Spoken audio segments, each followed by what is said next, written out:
Vamos a dar inicio al tercer en vivo del diagnóstico a la acción.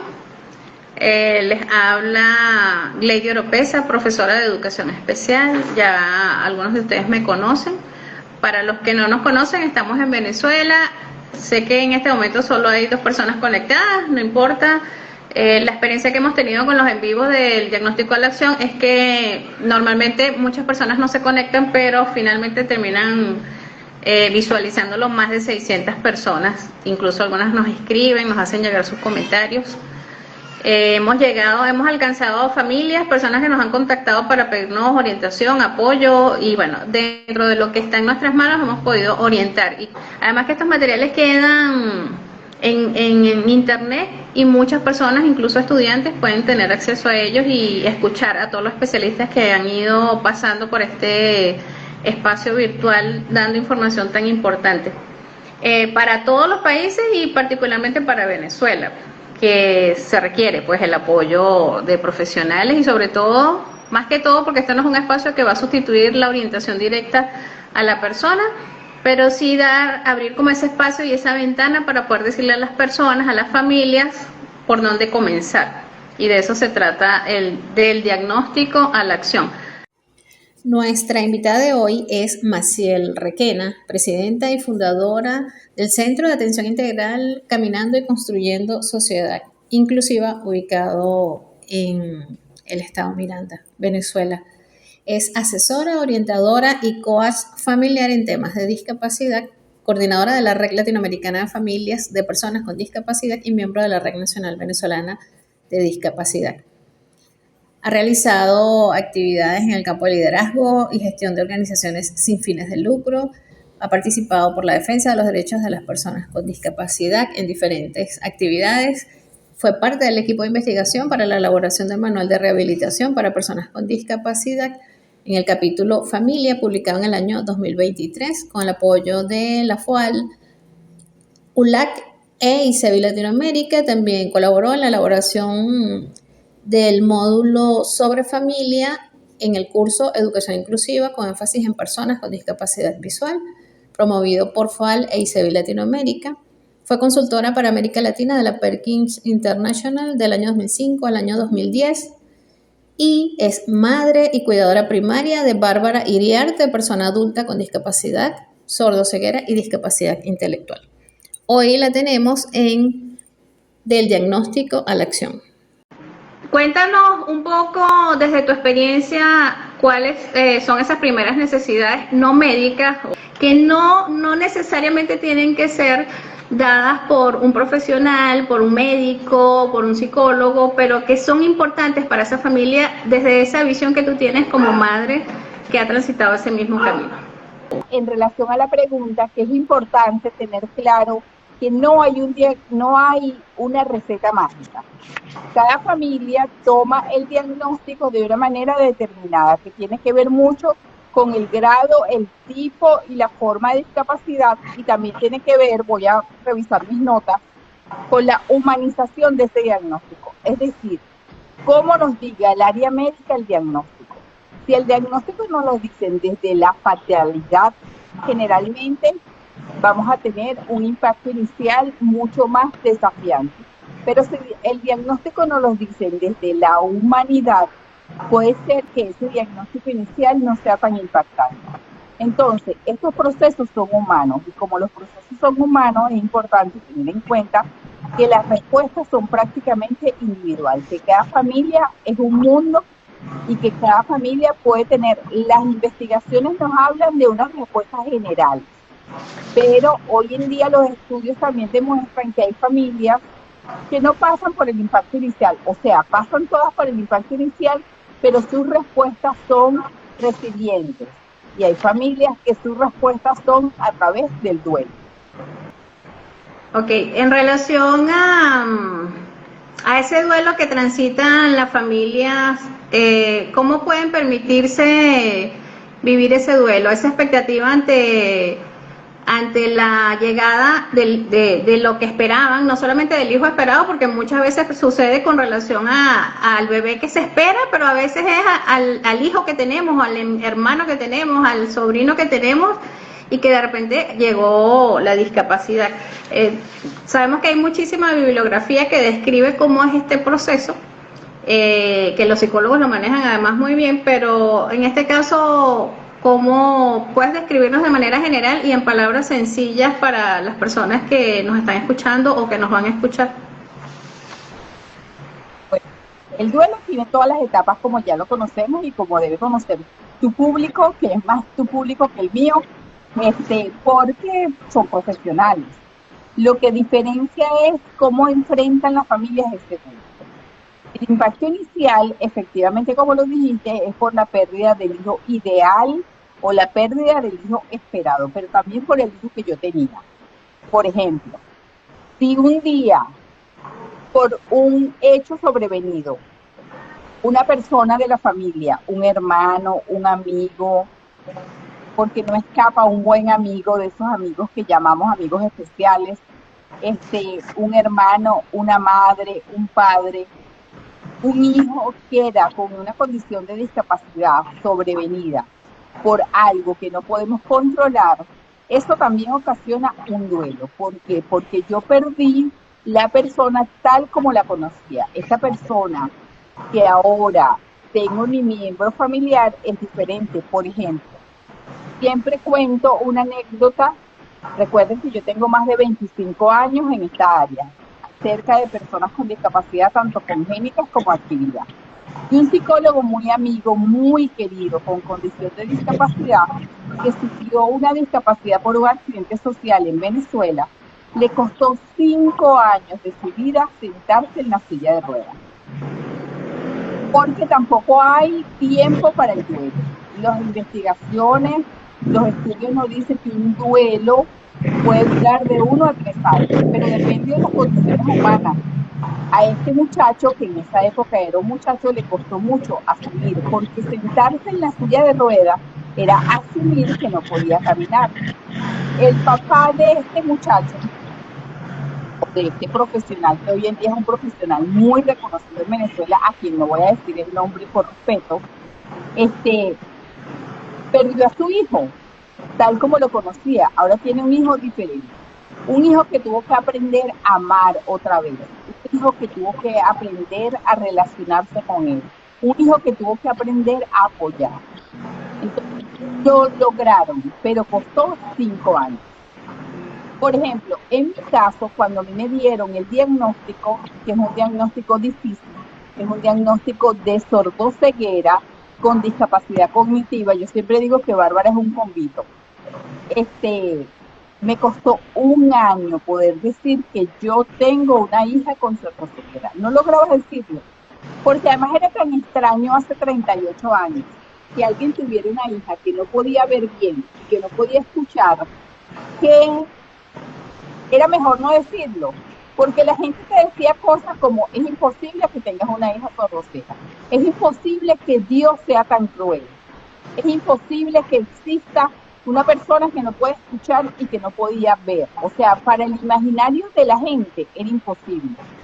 Entonces yo preferí callarlo, para no enfrentar esa crítica humana externa. Porque, bueno, es difícil, no es fácil, es desafiante.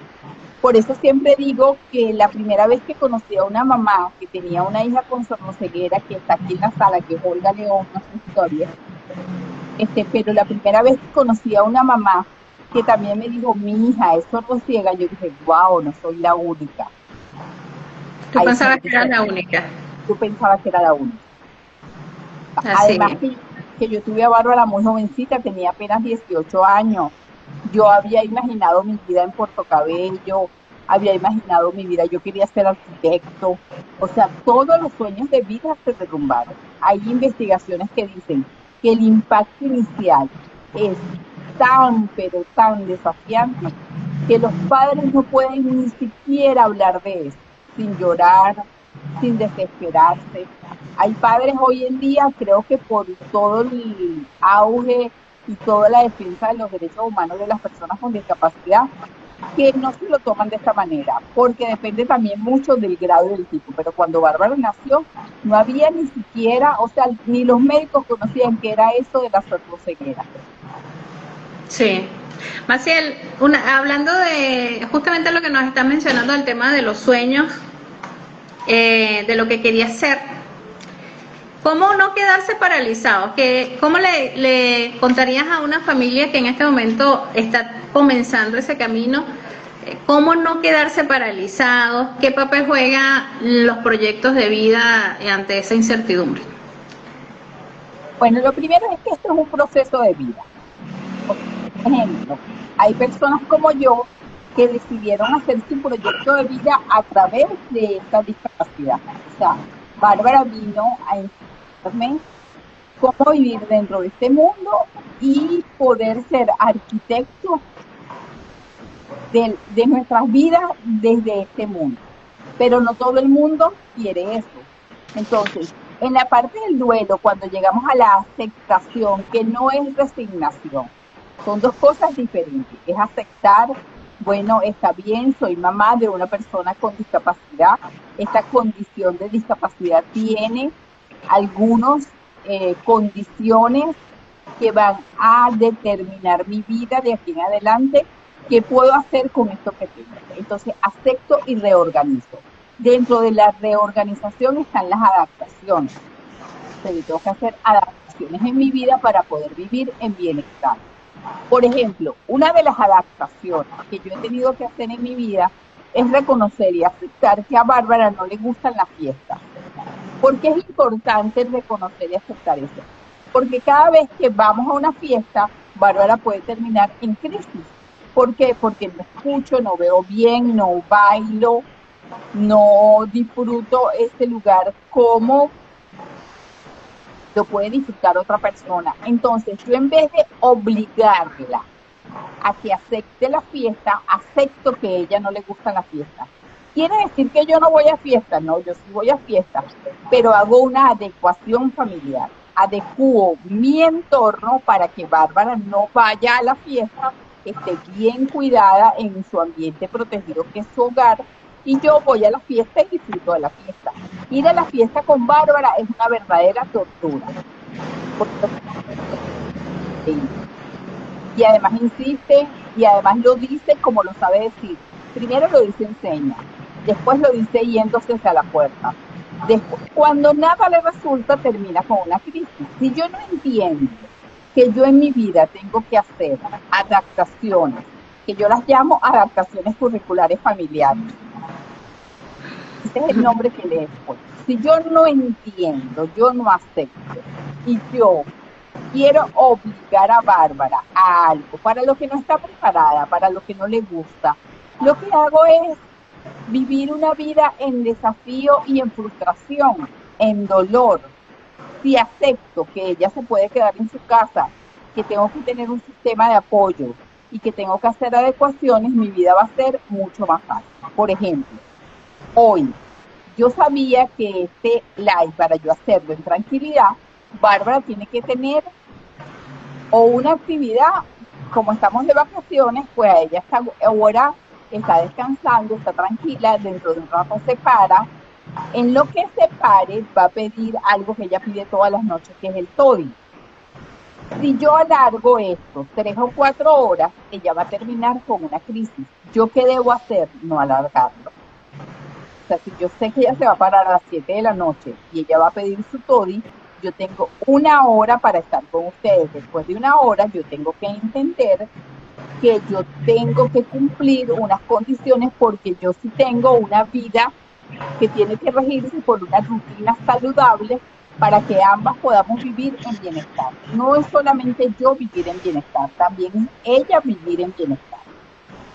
Sí, eso es importante lo que estás diciendo porque tiene que ver con que el proyecto de vida sea realista y basado en lo que tienes a tu alrededor. Pues, ¿qué recomendaciones le darías a los padres o a las familias, que no siempre son los padres, a veces son los abuelos o los hermanos, para poder concretar un proyecto de vida que sea realista, pero que al mismo tiempo no se sientan limitados que al mismo tiempo los haga sentir a todos los miembros de la familia una parte tan importante como la misma persona con discapacidad, que fue una de las cosas que yo creo que me marcó del proyecto en el que trabajamos juntas, en el que tú me mostraste esa otra mirada de la familia, porque bueno, para los que nos están escuchando, algunos acaban de entrar, yo soy docente, y toda la vida he tenido esa visión de esa mirada docente, pues, sobre la familia, pero Maciel me mostró a mí una cara de la moneda que yo no había visto nunca y que me permitió ser más empática con esos padres cuando nos corresponde conversar con ellos,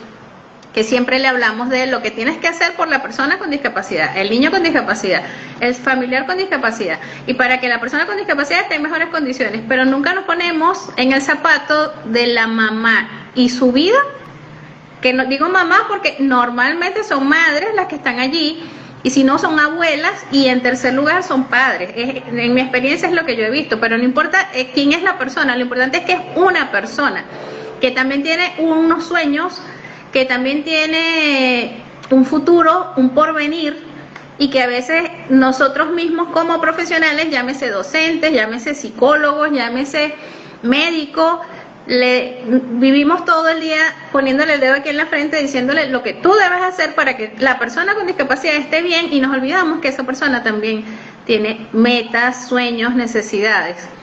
Entonces, Maciel, ¿cómo construir un proyecto de vida en el que la persona con discapacidad pueda potenciarse al máximo, pero que también todos los miembros del grupo familiar, como personas que son, puedan avanzar en esos sueños que a veces muchos tienen que abandonar? Yo le llamo al rescate de los sueños, por eso lo había colocado en el flyer, sin sentirse limitados, pero al mismo tiempo avanzar juntos como familia. Importante lo que dices, porque los profesionales tienen un papel muy importante en esta etapa. Yo recuerdo que cuando Bárbara estaba chiquita, a mí me estaban volviendo loca. Lo primero que me decían era que tenía que tener otro hijo. Bárbara es hija única. O sea, no te imaginas cuántos años pasaron los médicos, los terapeutas, los docentes, diciéndome, tiene que tener otro hijo, con una autoridad que yo quería correr. ¿Pero por qué? Si yo no quería tener otros hijos. O sea, yo no estoy diciendo que yo en esa etapa estaba totalmente sana, pero lo que sí sé es que las familias, especialmente las madres, porque está demostrado además que somos las madres las grandes cuidadoras, las mujeres en general, las madres, las abuelas, las tías, son las grandes cuidadoras de personas con discapacidad, niños y niñas, enfermedades crónicas. O sea, a las mujeres a las que nos toca este desafío. Y el entorno es muy desafiante, muy agobiante. Se creen, por ejemplo, las docentes querían hacerme una lista de rutinas desde que yo abría los ojos hasta que cerraba los ojos, y el único espacio que había en esa rutina era Bárbara. O sea, no había ni un minuto de mi vida para mí, para tomarme un café, para hacer una caminata, para respirar, para decir, está bien, soy mamá, pero también soy otras cosas, soy mujer, soy esposa, soy hija, soy hermana. Todo eso se perdió en los primeros años. Hasta que uno, y algunas familias lo pasan y otras no, va como madurando y va tomando otra vez el rol de su vida. Paso importante, conocerse. ¿Qué te gusta, qué no te gusta hacer? Otro paso, no aislarse. Poder tener familia. Otro paso, aprender a hablar, pero también aprender a escuchar. Yo recuerdo que una vez le dije a una amiga psicólogo que me ayudó mucho, que es una amiga, no era una psicóloga, era una amiga, y tenía 2 hijos adolescentes en esa época. Yo le dije a esa persona, mi miedo más grande es morirme. Y ella me dijo, ¿por qué? Porque dejo a Bárbara sola. Y ella me dijo, ay, el mío también. Y ella no tenía hijos con discapacidad, pero su miedo más grande era el mismo miedo que yo tenía como mamá. Entonces, hablar a veces te da respuesta. Esa fue una de mis respuestas. El miedo a morirse no solamente es de las madres que tienen hijos con discapacidad.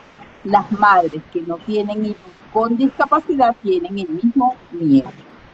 Y eso te permite dejar de sentirte tan especial, ¿sabes? Que es otra cosa que el docente te va metiendo en el cerebro y te lo va lavando, te va diciendo, eres especial, mamá especial. No, yo no soy especial. Yo soy una mamá que ha tratado de sobrevivir a esto que le ha tocado vivir y de sobrevivirlo en bienestar.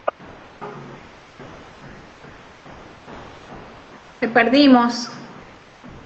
Especial como tú, Lady, que te aseguro que tienes 2 hijas, que para ellas eres muy especial.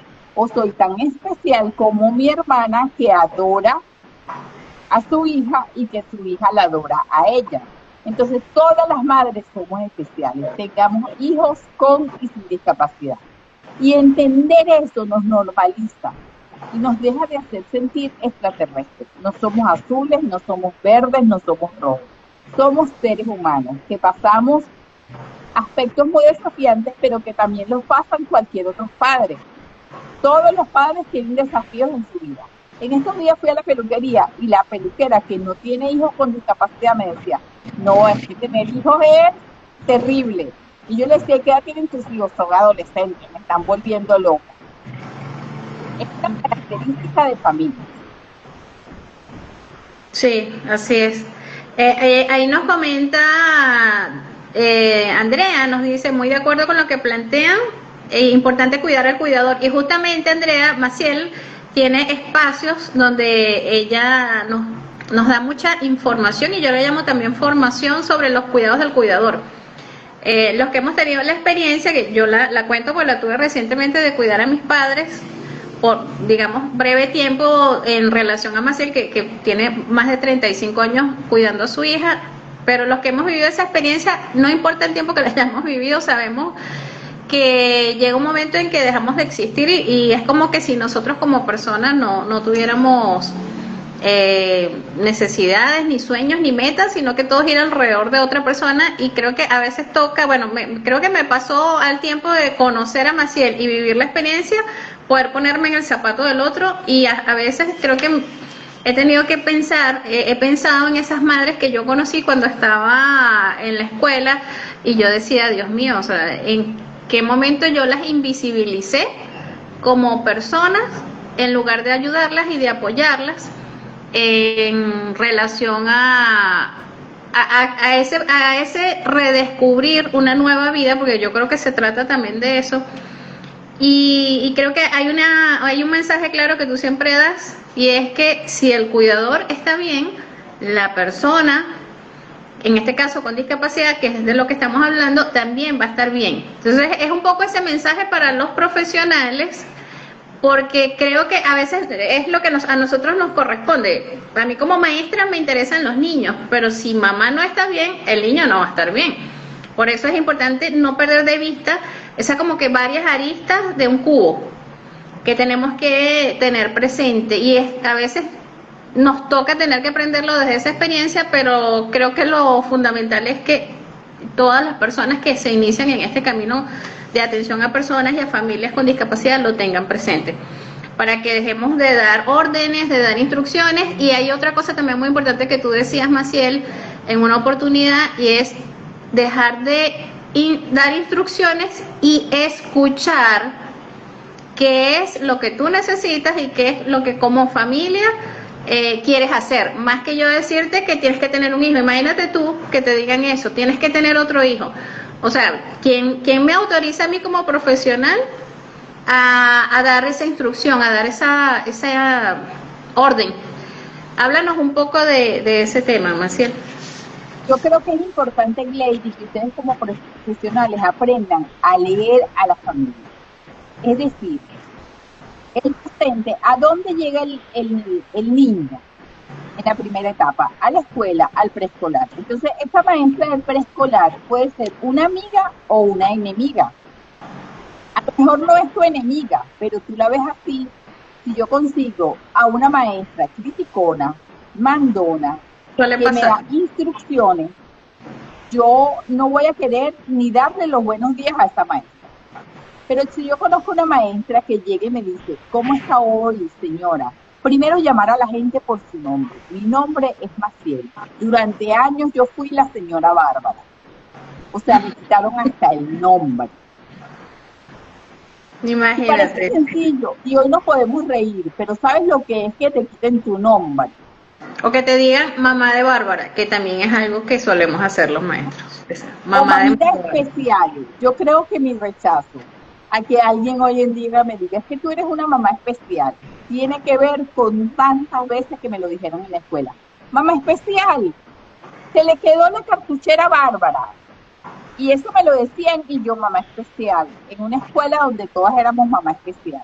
Pero yo era Maciel, yo soy Maciel. Me costó años, psicólogos, terapeutas, entender que yo soy Maciel y que tengo derecho a ser Maciel.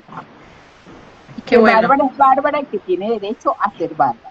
Porque esto no se trata de los derechos de Bárbara, cuáles son los derechos más importantes.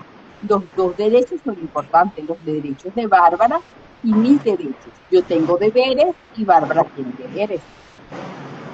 O sea, porque es que como que la discapacidad se sobrepone. Hablamos mucho de inclusión, hablamos mucho de la garantía y entiendo que cuando hemos sido una población tan discriminada, queremos valorar más, pero no tenemos que ir al equilibrio y el equilibrio es que somos ciudadanos de deberes y de derechos, o de derechos y de deberes. Entonces, uno no puede sobrepelar. Entonces, la maestra, el docente, tiene que aprender cuando llega un papá irruptivo, cuando llega un papá de llanto fácil, cuando llega un papá que todo le molesta. Vamos a hacer papás que los maestros le huyen, que los maestros comienzan, ustedes saben, y tú lo sabes, Lady, yo soy una mujer muy franca en eso, pero lo digo sin ofensa.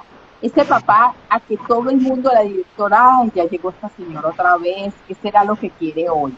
Ese papá le pasa algo, esa mamá tiene algo, a lo mejor esa mamá está en duelo, a lo mejor esa mamá tiene culpa, a lo mejor esa mamá no ha aceptado que esa condición es discapacidad y llevar a ese hijo a la escuela de ciego, a la escuela de sordo, a la escuela de discapacidad intelectual, todos los días le restriega el dolor, le restriega su malestar. Entonces ella va a ese lugar sin querer ir. Y si encima me voy a conseguir una maestra que lo que hace es darme problemas, ustedes me dirán.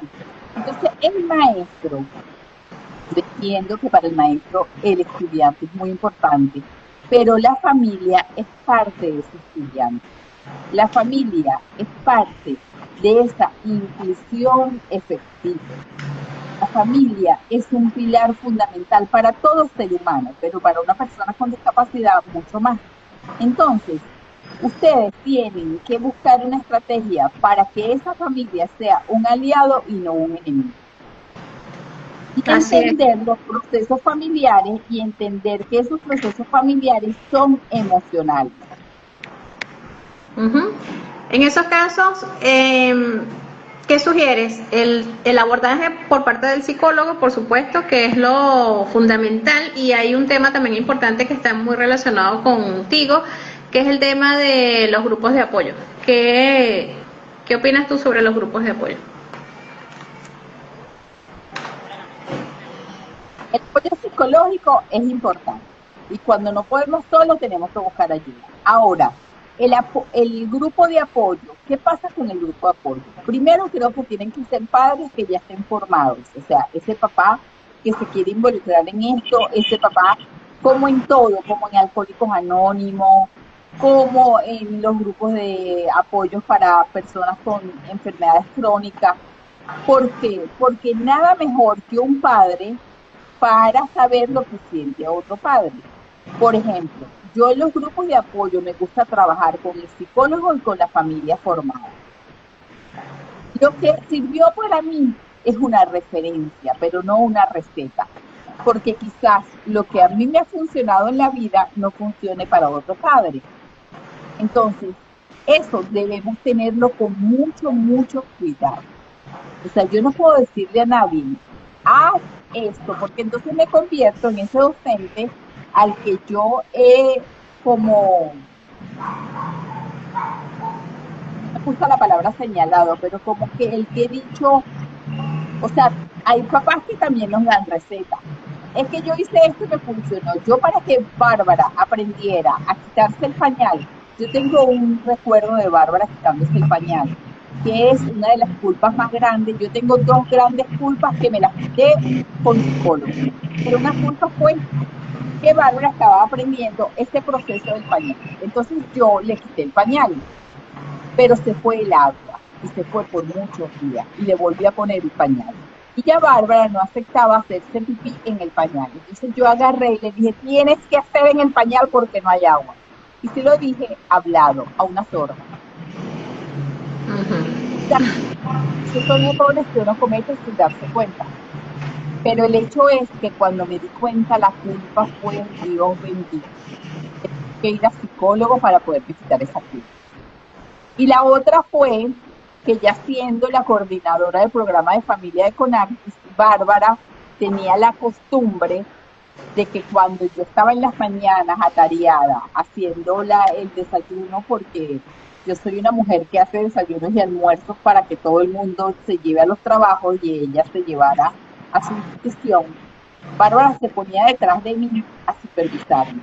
Entonces, si la cucharilla estaba mal puesta, porque Bárbara necesita un orden específico. Si la cucharilla estaba mal puesta, la corregía, así. Y yo me sentía agobiada ese día, porque no todos los días estamos igual. Yo volteé, la agarré por los hombros y le dije, Bárbara, basta, le grité. Después de que yo terminé aquello, yo dije, wow, cómo yo doy consejos a otras familias, doy sugerencias, doy apoyo, doy terapias con los psicólogos y con el grupo de apoyo. Cuando yo hoy perdí la paciencia, le quité a una persona sorda, la senté de manera brusca. Entonces yo llegué al CONACYT, donde tenía 3 psicólogos, y uno de esos psicólogos era mi psicólogo de cabecera. Entonces le dije, fulano, yo necesito que me atiendas hoy. Entonces me dijo, ¿qué pasó? Hoy no puedo con la culpa, porque yo siento que traté mal a Bárbara y que además sentí rabia por Bárbara. Entonces él me dijo una cosa que hasta hoy me acompaña, me dijo, no, Maciel, tú no le tienes rabia a Bárbara, tú eres una mamá que ama inmensamente a Bárbara. Lo que le tienes rabia es a la conducta inadecuada de Bárbara. Entonces, saber y tener la oportunidad de saber esas cosas ha mejorado mi vida. Efectivamente, hay conductas de Bárbara, como tus hijas deben tener conductas de ahí que te desesperan. Sí, sí, sí, cómo no. Maciel, pregunta Andrea, ¿qué papel juegan los hermanos? Esta pregunta es muy interesante porque Maciel ha mencionado el tema de los hermanos y si tienes experiencia en el apoyo a su proceso. Entiendo que es el proceso de apoyo de los hermanos, grupos o talleres. No tengo experiencia porque Bárbara es hija única. Lo que sí sé es que los programas de hermanos deberían ser llevados por hermanos, que hay que preparar a los hermanos. Hay muchos hermanos que estudian psicología para poder entender ese quilombo de vida, como digo yo, que les tocó, ¿no? ¿Por qué? Porque los hermanos generalmente, el hermano mayor generalmente es el hijo con discapacidad. En mi casa, si yo hubiese tenido otros hijos, Bárbara fuera la hermana mayor. Pero eso hubiese sido en teoría, porque en la práctica Bárbara no puede ser la hermana mayor. O sea, todas las personas en el grupo familiar tienen un rol. El papá, la mamá, los abuelos, los hermanos. Pero cuando llega una persona con discapacidad, todos estos roles se invierten. Entonces, el hermano menor pasa a ser el hermano mayor. Porque, ¿qué le decimos a ese hermano menor? Y esto es por experiencia de otros, no por mi propia experiencia. Tienes que cuidar a tu hermano, darle el juguete a tu hermano no sabe, él no comprende. Y también lo preparan para un futuro, eventualmente puede hacerse cargo del hermano. También. Se lo van diciendo desde muy chiquitico, el día que yo no esté, tú tienes la responsabilidad de atender a tu hermano. Y el hermano menor no entiende, él dice, pero si yo debería ser el protegido, yo debería ser el más consentido, pero no entiende qué es aquello que le pasa. Entonces, generalmente yo me he encontrado con muchos hermanos que cuando le pregunto, ¿por qué estudiaste psicología? Me contestan, porque tenía que entender esto que me tocó en la vida. Entonces sí sería importante crear grupos de apoyos de hermanos. En Argentina hay una experiencia con alguien que se llama Violeta Gato, tiene una hija, tiene una hermana con sordocieguera y ha creado grupos de apoyo, no sé si todavía lo hace. En Guatemala también había una experiencia con Diana Bonilla, que era hermano también de un joven con sordocieguera, y es importante que los hermanos también tengan esos grupos de apoyo y ese apoyo psicológico para poder entender y para poder crecer en bienestar y en sanidad. Porque eso es otra cosa, los papás nos olvidamos de los otros hijos. Queremos solamente atender, proteger y cuidar al hijo con discapacidad. Sí. Maciel, ya se nos está acabando el tiempo, entonces voy a redondear algunas ideas que me parece que es muy importante, como esto va a quedar grabado, que todas las personas se lo lleven, y te tengo 2 preguntas más. Las ideas que quiero redondear son estas. Uno,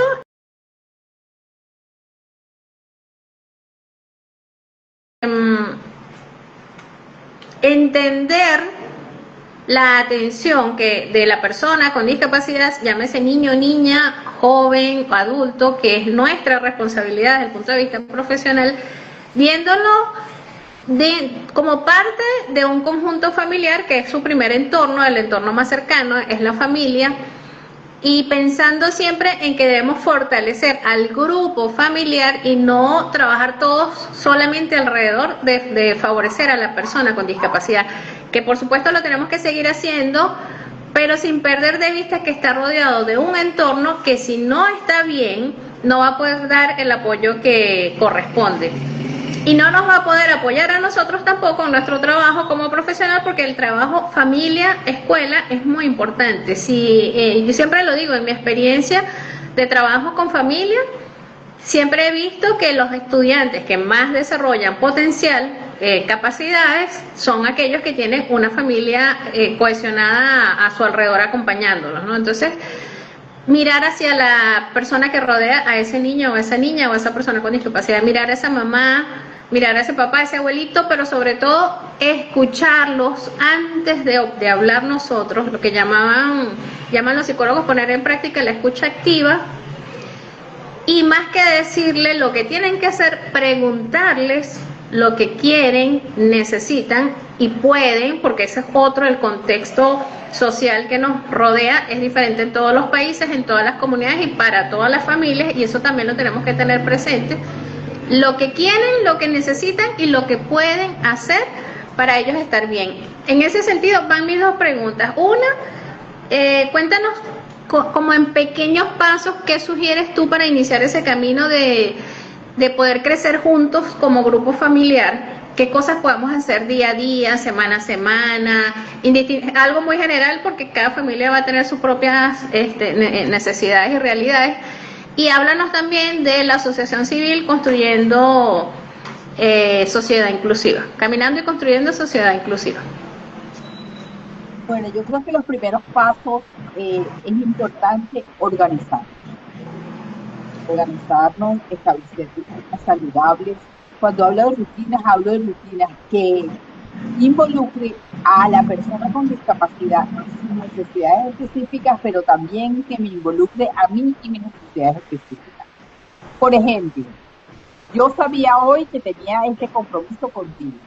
Yo tengo que crear las condiciones idóneas dentro de mi casa para que esto se pueda dar en armonía, sin tener a Bárbara aquí atrás de mí pidiéndome cosas, porque si no, esto no se puede dar y no puedo rendir. Entonces, es crear esas condiciones. Después, no es fácil. O sea, yo tengo 37 años en esto y todavía hay cosas que me cuestan mucho. Por ejemplo, me cuesta ir al médico con Bárbara yo sola. Eso es una cosa que yo tengo que tener un sistema de apoyo, porque Bárbara le tiene mucho miedo a los médicos, me desgasta emocionalmente, porque uno lo ven a veces como mamá y seguramente terminamos el live y dicen, ¡ay, qué maravilla! La vida de ella es perfecta. Con Lara, la del otro lado. Hay otro lado, siempre tenemos otro lado. Pero es importante ser optimista, reconocernos, saber qué nos gusta, A mí me gusta bailar. ¿Y qué va a hacer para bailar? Va a poner música en su casa y va a bailar y va a drenar. Va a inscribirse en una bailoterapia a una hora que su hijo le permita estar en la bailoterapia. ¿Qué va a hacer por usted hoy? Y no es cosas grandes, no, es tomarse un café, es salir con un amigo. Son cosas pequeñas y sencillas.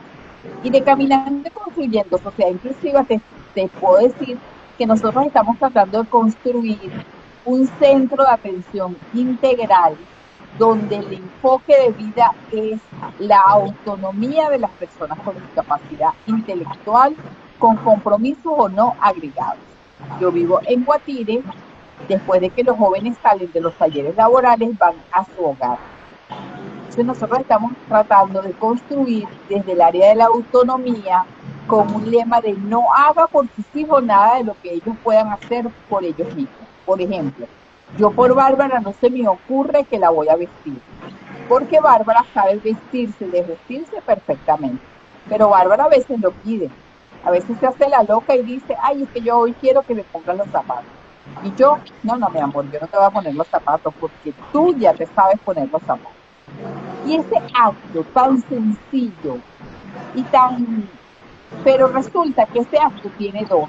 El día que yo le ponga los zapatos otra vez, más nunca se los voy a dejar de poner. Y eso me esclaviza. Entonces, estar alerta de cuáles son esas acciones que nosotros hacemos diariamente que nos esclavizan. Darle la comida en la boca después que ya sabe comer. Ya aprendió a comer. Listo, punto y final. Que coma. Ay, es que se tarda una hora, que se tarde una hora, pero que coma solo. Qué difícil, porque yo últimamente vivo un día a la vez. Cuando no puedo con un día, vivo medio día. Pero ese mediodía y voy. ¿Por qué vivo un día a la vez? Eso también me lo ha enseñado un psicólogo. Porque vivimos mucho preocupados por el mañana. Y no sabemos qué va a pasar mañana. Pero sí hago hoy lo que tengo que hacer y mañana lo que tengo que hacer y pasado mañana lo que me toca hacer. Vivir un día a la vez, yo creo que eso es un buen mensaje para cerrar este en vivo, que es algo breve, ha sido breve, ya el tiempo se me fue, la verdad es que volando, escuchándote, Maciel, porque son temas que creo que a los que trabajamos en esta área nos encanta poder escuchar, pues. Yo creo que finalmente a las familias ese es el mensaje final, vivir un día a la vez, pero sin perder el norte, sin perder la brújula, siempre buscando un hacia dónde ir y no perdernos de buscar el apoyo que necesitamos. Eso es fundamental, el apoyo psicológico. También tenemos que ser realistas, por ejemplo, en países como Venezuela hoy en día y en muchos países del mundo, pero conocemos nuestra realidad, encontrar el apoyo psicológico a veces no es tan sencillo, pero sí podemos buscar apoyo con estos grupos familiares que ya han transitado el camino. Maciel dijo algo muy importante, personas que ya han transitado el camino y han evolucionado hacia la construcción de una vida más sana mentalmente y desde todo punto de vista, con una dinámica familiar, con una rutina saludable, fue la palabra que ella utilizó, que desarrollan rutinas saludables para todos. En esos grupos familiares tenemos que concentrarnos. La escuela, yo a los profesionales lo que puedo decirles es identifiquen esos grupos de familia en sus instituciones porque siempre los hay y vamos a acompañarlos a ellos para que a su vez puedan acompañar a esas otras familias que apenas inician este camino. Por supuesto siempre de la mano del apoyo psicológico en lo que se pueda para aquellas instituciones que lo tienen. Entonces, Maciel, unas palabras finales, además de agradecerte por estar acá. Bueno, primero siempre agradecerte por esa capacidad que tienes de creer en mí y de creer en lo que yo digo y de lo que yo hago. Gracias. Y lo otro, decirte que si yo creo que he tenido algún secreto para sobrellevar y para vivir en bienestar, ha sido tener a mi alrededor todo tipo de personas, entre ellos grandes profesionales, que siempre creo que ha sido un aprendizaje juntos. Yo aprendo de ustedes y ustedes aprenden de mí. Yo aprendo de técnicas porque en mi vida hay técnicas, en mi vida he tenido que aprender lengua de señas, he tenido que aprender braille, he tenido que aprender de orientación y movilidad, he tenido que aprender de ceguera, o sea, no es uno en estos live dice lo poquito en lo que puede decir, pero son 38 años, 37 años con Bárbara y con una universidad de vida y de aprendizaje. Sí, así es. Yo, bueno, agradecerte que nunca me digas que no. Agradecer a todas las personas que han pasado por este espacio y que nunca me dicen que no. Maciel es parte de mi equipo. Yo le digo a ella, eres parte de mi equipo.